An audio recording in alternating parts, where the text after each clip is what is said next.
Fortunate, but we're heading, right into a NICKMERCS engagement. And it seems like Nick has had enough of that stack tilted towers. He's decided to go towards Shifty Shafts as one player nearby. Will he get this big shield popped in time? He's just on the other side of this build. Nick does. 200 HP versus 200 HP. He can build 9 total structures. Grenades now coming on in. Nick trying to reposition. One player on the opposite side of this gets hit for 60. Nick trying to challenge with the shotgun. Gets him down to under 30 health. And you see the reaction there as Nick bows out in 95th here in game number 3.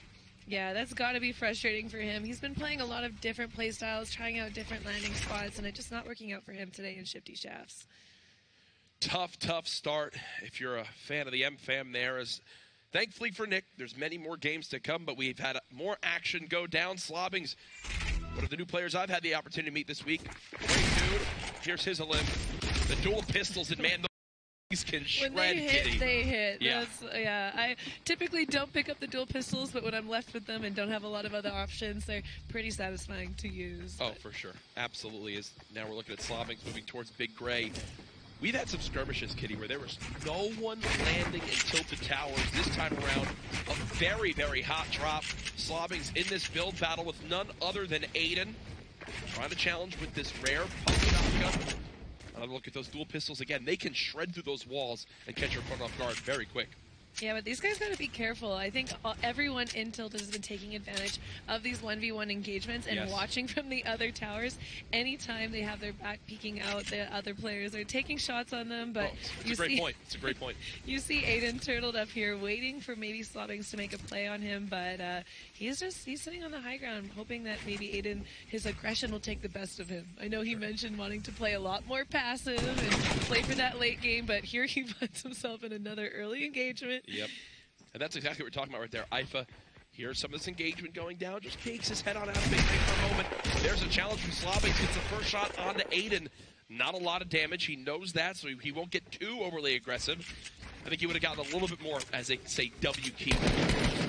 All-out push if he knew Aydan was under 100 health, but that's not the case. Harmful now with a ridiculous high ground advantage near Big Gray. You've also got to wonder, how worried is Slobbings about the player game, Kitty? I mean, you pointed out, I think there was, what, 9 players there? You can't just worry about the one person in front of you when there's 3 people in high grounds on the buildings all around looking to just thirst a free engagement. Yeah, having to dedicate a part of your brain to thinking where everyone else is in Tilted with all those different high grounds, windows, different areas to peek. It's definitely putting a stress on these guys, but we're going right into Tfue and JDW. Not looking at the best situation for JDW right now. No, not at all. Even with that high ground. Not at all. A lot of materials. For Tfue, you see 70 material or 70 builds still left. Trying to challenge with this high ground. JDW basically one shot, and I love this decision. Get the pickaxe out, knock him on down, and hello JDW. And oh no!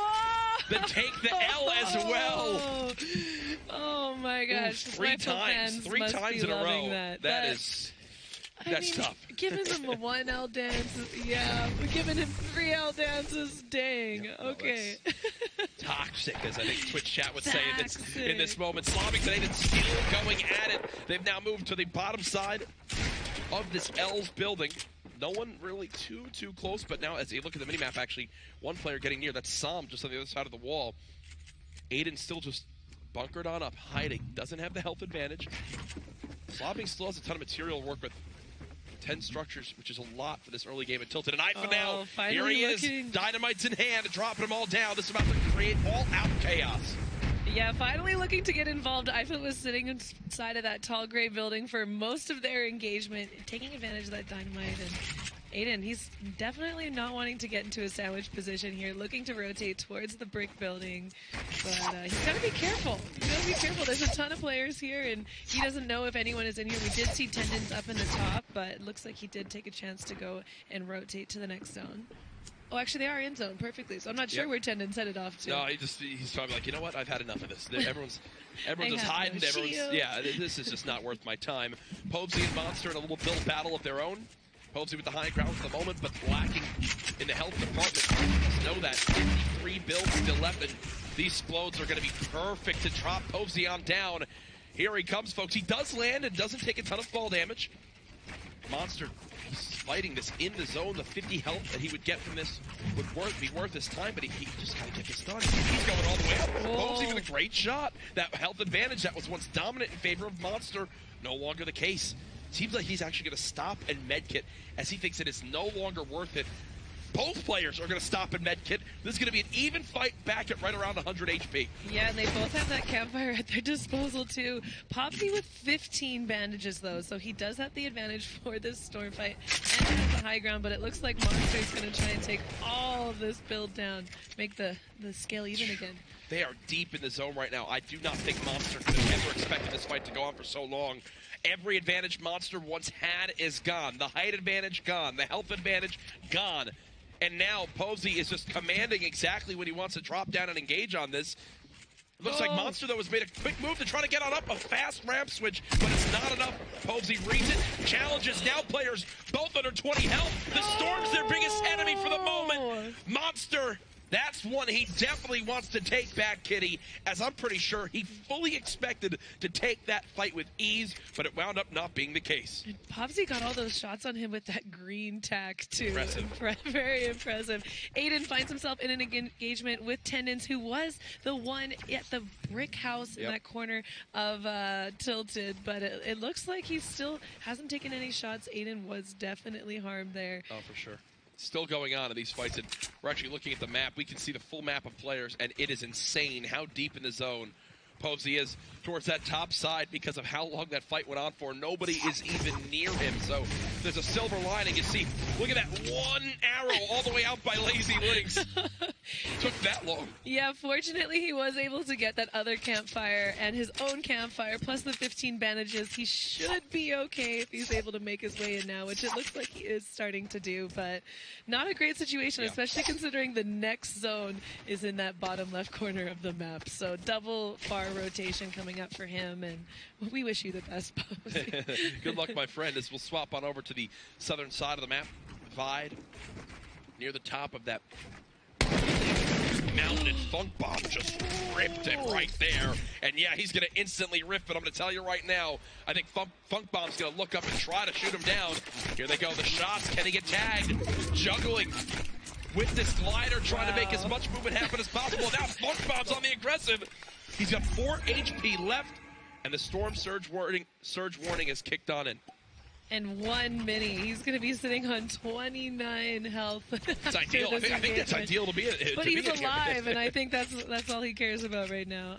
Looks like Blue Tea is rotating up right next to him, but not taking the engagement, probably looking to get, optimal position. Doesn't want to pull a Povz like earlier and fight in the zone. But he runs right into an best case scenario. This is best case scenario right now, as he's going to be able to push on up and at least see multiple. This isn't just a third party. I think there's 4 players involved in this fight, and it's because of where the zone is, Kitty. Again, next time we zoom on out to the full map, just to take a look at it again, it is the southwesternmost zone you could basically possibly have, and it's forcing everyone from Tilted, from Retail, Salty, Shifty, to all move through the same lane, and now everyone's getting congested right on this east side of the zone. Yeah, 100%. These guys are all in this corner, and you see just north of them on the minimap, there's another engagement. Everyone getting pushed into the exact same position, and Punisher, he does have the health advantage here, and it does look that Vide does get picked up. Oh no, the Vide didn't get picked up. I'm not sure whose loot that was.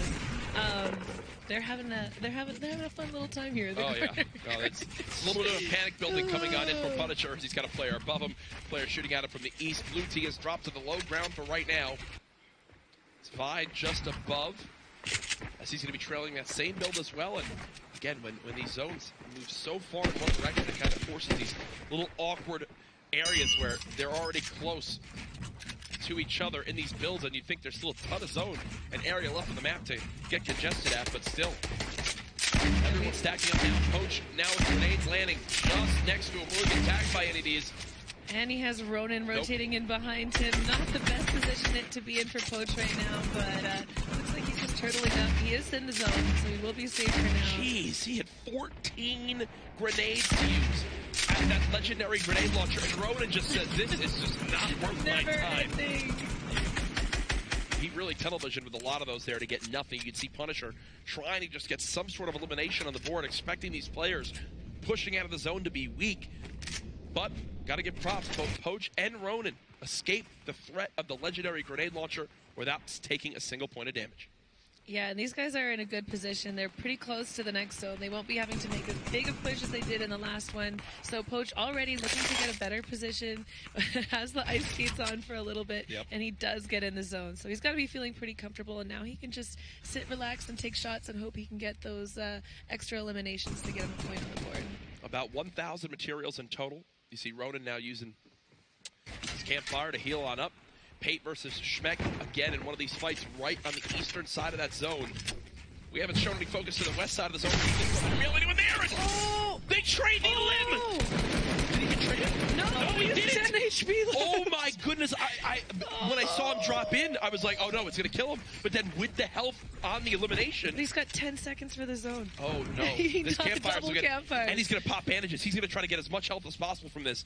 Oh, and you see the frustration on Paytek's face. Yep. He definitely thought that he had that, especially Schmeck's going. Well, here's the thing. Look at him. He's trying to calculate it. He was at 4 limbs. So if he got that 5th, it winds up giving him another point. That's why he's so, like, oh my goodness, it doesn't wind up working out. Oh, had he hit him once with his AR or SMG, he would have definitely gotten the elimination. And you mentioned to start this game, the point of 1 point in this can make all the difference. And right there, that 10 health could be the difference between where Schmeck and where Pate wind up placing on these leaderboards. Yeah, we'll definitely have to wait to see that final board and see if he did get out of the prize money because of that unfortunate occurrence. Yeah. But Punisher still on 0 eliminations. Every time we go to him, I just keep seeing him. Have we seen Vide get any HP? No. He did have that mini pot knocked off of him, but pretty sure if one of these snowflakes falling hits Vide in the head, he's knocked out. Looks like he's dodging right now. Yeah, that's what he's going back and forth and doing. If you're Punisher right now, you apparently just got shredded, is what I'm going to say now, because all that health is gone. Thankfully, has a chug jug, but this is what we talk about in these later game scenarios. When everyone's focusing each other, it's so tough to get this popped. It takes 15 full seconds, and Blue Team knows how weak he is. He's going to continue to try to spray this down. Yeah, and Punisher's also taking some pressure from behind. You see POACH and Bowman behind him. Yes! Hang on. He's there. It is. Punisher's back in it. Oh yeah, you've got to definitely be flexing a certain muscle to try and get that one.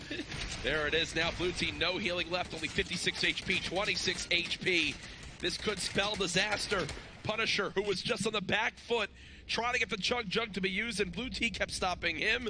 Now at max HP, ready to take him out. But look at Blue Team's ammo. That's why he stopped spraying. He has 12 AR ammo left. Thankfully, he's got a ton of shotgun ammo, but he's going to be focused on those short, close engagements and unable to take anything long range. Fortunately, he has that jump pad. He'll be able to get into those close range engagements with that movement, but not in a good situation to be in. Tough spot to be in. We have about half the lobby now down. I know our man Cypher is over at the analyst station ready to break down some of the moments we may have missed. Courage, thank you very much. We have our player Pearl, Game 2 winner. He's having his way in Happy Hamlet. He's putting a lot of pressure on Naga using his pickaxe to just break through and finish him off. We also have a bit of a fight that lasted a little bit too long between POACH and Monster, and we're not even sure if POACH made it out of the storm. You guys go ahead and check on POACH and take it away with Game 3. Thank you so much. Yes, he has been eliminated up to this point. Pearl, though, still in this one. 3 elims to this game. 507 small ammo. 278 AR ammo. Over 1,000 materials already in the zone.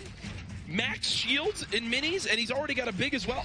He's the most set up for this late game of anyone we've seen yet. Yeah, not just in the zone, near the center of the zone. Yeah. He doesn't have to worry about any of those guys pushing in and sandwiching him as they push into the zone. And he's just got to sit pretty, wait it out, hope he can get a few more eliminations in that late game. But coming off a victory royale into those eliminations, he is feeling good. And he does have Fulmer below him, who you saw do absolutely incredibly to qualify for the Winter Royale. And above him, he's got Germ. But these guys just got to sit tight, wait for the zone to close, and hopefully they'll get the zone, won't have to use too much of their movement items, and get some more eliminations. But I don't think they're too worried about that right now. Not at all. It's Landjock again.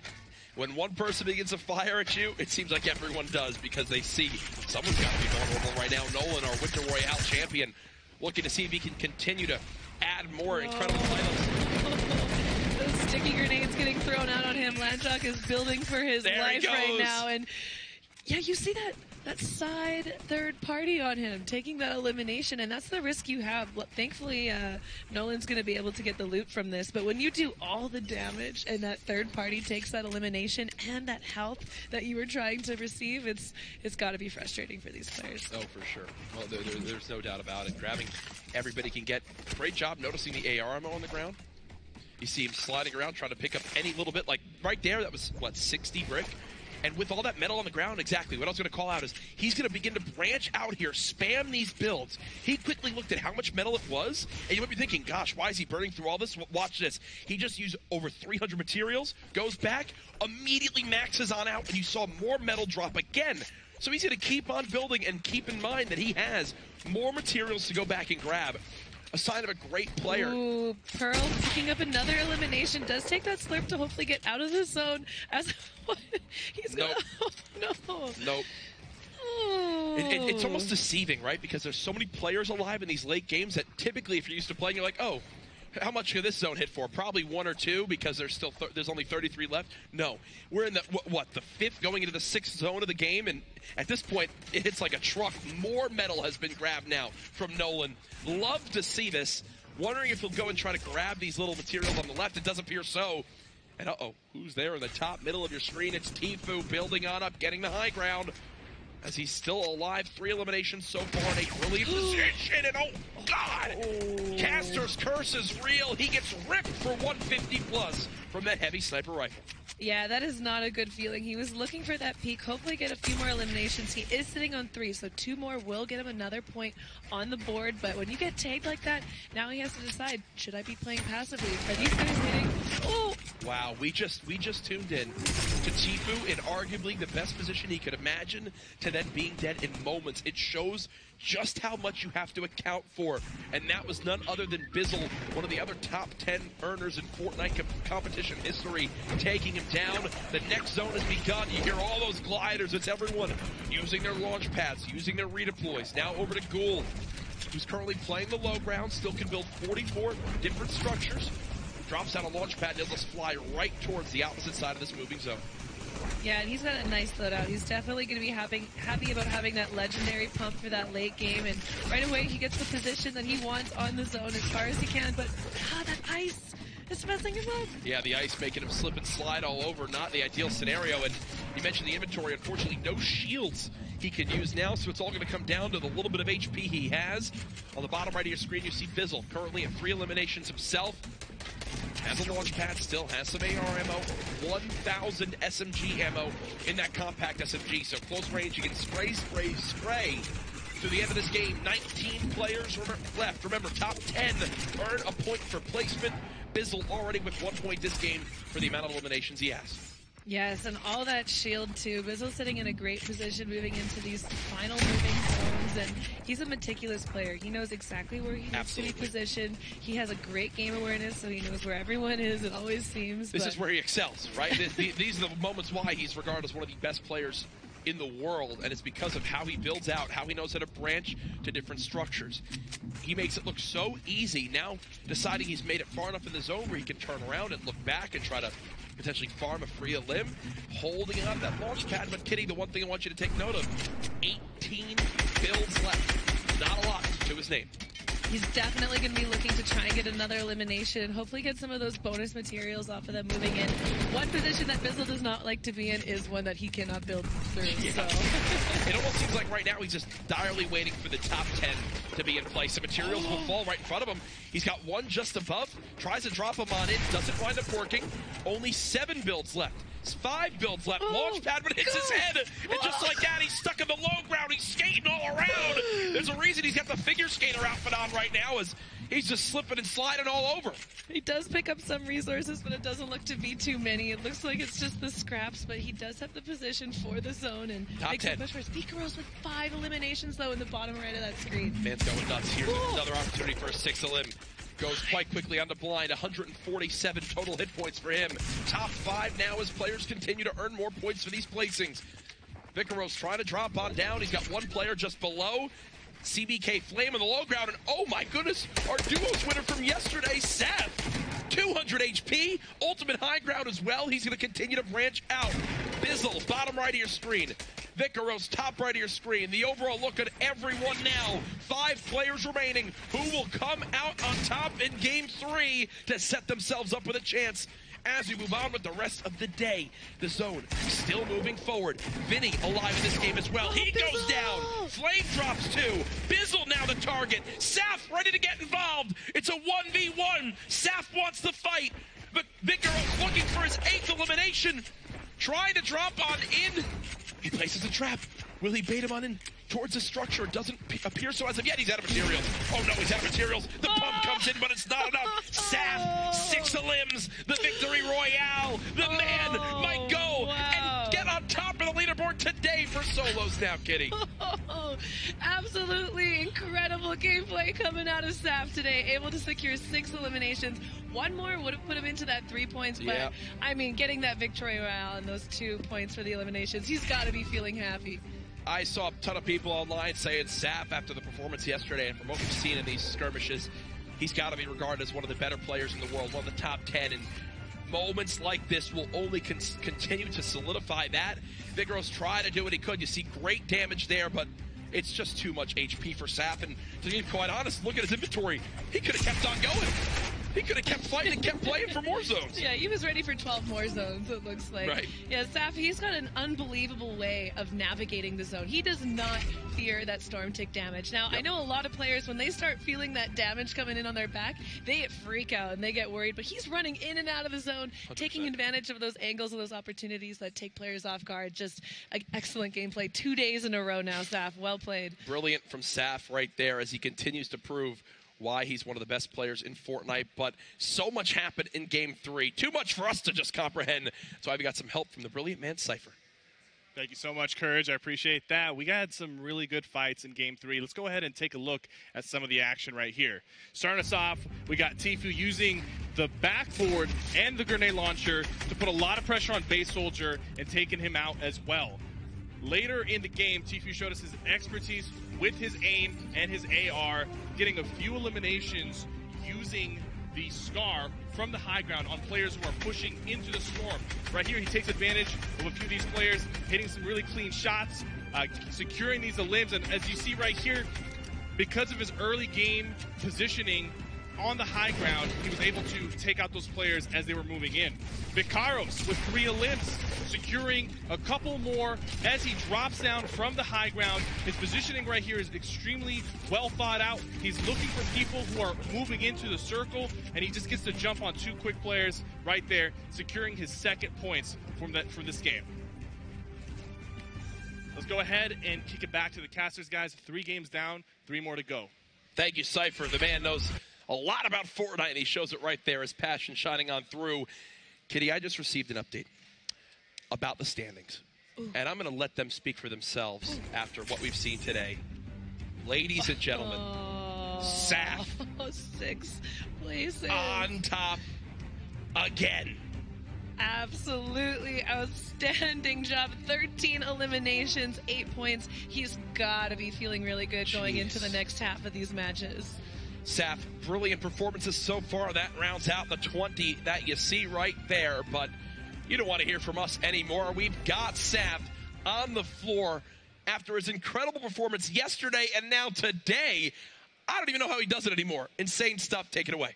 Thank you so much, Courage. I have no idea how this guy still continues to be the king of the mountain. Unbelievable performance there, Saf. All right, let's talk about that end game there. You, Vicaros, it was a 1v1 for the ages. You were certainly feeling the pressure.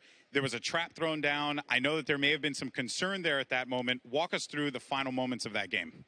So I knew it was a 1v1 versus Vic, and I know he's good, so I was taking it kind of slow at first. And then I got the floor in the pyramid and edited it down into it, and I thought I'd killed myself to the trap, but it was in the other 1x1. And then it just ended up being aim battle at the end. So you were able to win yesterday, and you're poised in a position as we go into the intermission to win today. Of course, I don't want to, jinx anything. Hold on a second. Wait, knock on wood. All right, so want to ask you, man, what did you take away from yesterday? You got to experience the secret skirmish, lots of pressure, but you won. What did you take away from that, and how did you apply it to today? Well, I just try to be the most consistent and hitting your shots, basically. That's all there is. Yeah, I mean, I totally agree with you, right? You just want to play that consistency card, and you do that very well. Well, also, we want to give some shout-outs as well. Big opportunity for you here. You've really just continued to make a name for yourself, even more so than you've already done. Anyone out there do you want to thank in this moment? And, the floor is yours, my friend. Probably my mom and my dad, and Zate, probably. That's it. All right, Mom, Dad, Zate. Where's Zate at? There he is. He's over there. Look at that. What a nice guy. All right, well, man, I appreciate your time so much. Saf, once again, this guy, just a monster. But for now, though, we're going to go to the intermission. We have plenty more on the way. Can't wait for the games. Thank you so much, Golden Boy. Yes, we're not quite ready for the intermission yet. Don't tell me where we're going. We have a job to do. We get to give our thoughts on the first half of today. I mean, brilliant from top to bottom. Anything that stands out for you? I just love the mix of players that have been winning today. You see well-known names like 72 Hours winning game 1, into up-and-comers like Pearl, and then now having one of the Ghost Boys come through with another victory royale. Absolutely incredible, incredible gameplay. It just shows that from top to bottom in this competition, really anyone, if they can have a special performance, get some of the loot that they really need, position themselves well, they absolutely have what it takes to clutch on up and win these games. For me, now the pressure's on, right? We've had 9 matches between the duos yesterday and the 3 first solos today. 3 more left to make a name for yourself, to make some noise in the secret skirmish. This is their big chance. No one else they can blame, and no one else they can ride on here but themselves. Either way, though, it's been a brilliant morning so far. I believe we are moments away from this intermission. And again, remember, when we go to this break, we'll be right back. Don't go anywhere, grab a snack. Use the restroom, keep posting emotes in chat, being a troll. Either way, though, it's been a blast so far. For now, though, I think we're ready to throw it down to the floor. Zeke's going to throw us to the break. Thank you so much, Courage. Fortnite fam, that is 3 solo matches in the books. We are going to a short break, but if you're viewing over on Twitch, stick around. Check out the Fortnite Trivia Twitch extension and see how many questions you can get right. Now, we are going to go to a short break, but don't worry, we have 3 games left to go, and after which, we will crown ourselves the Secret Skirmish Champion. Till then, shh.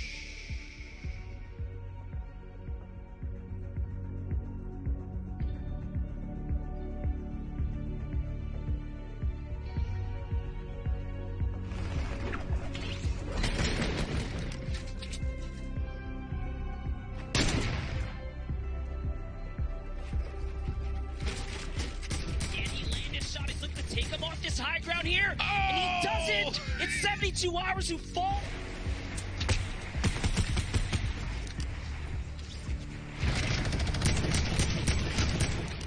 Lands a clean pump. The corner builds over the top. The rift to go. Saves himself. 21 players left.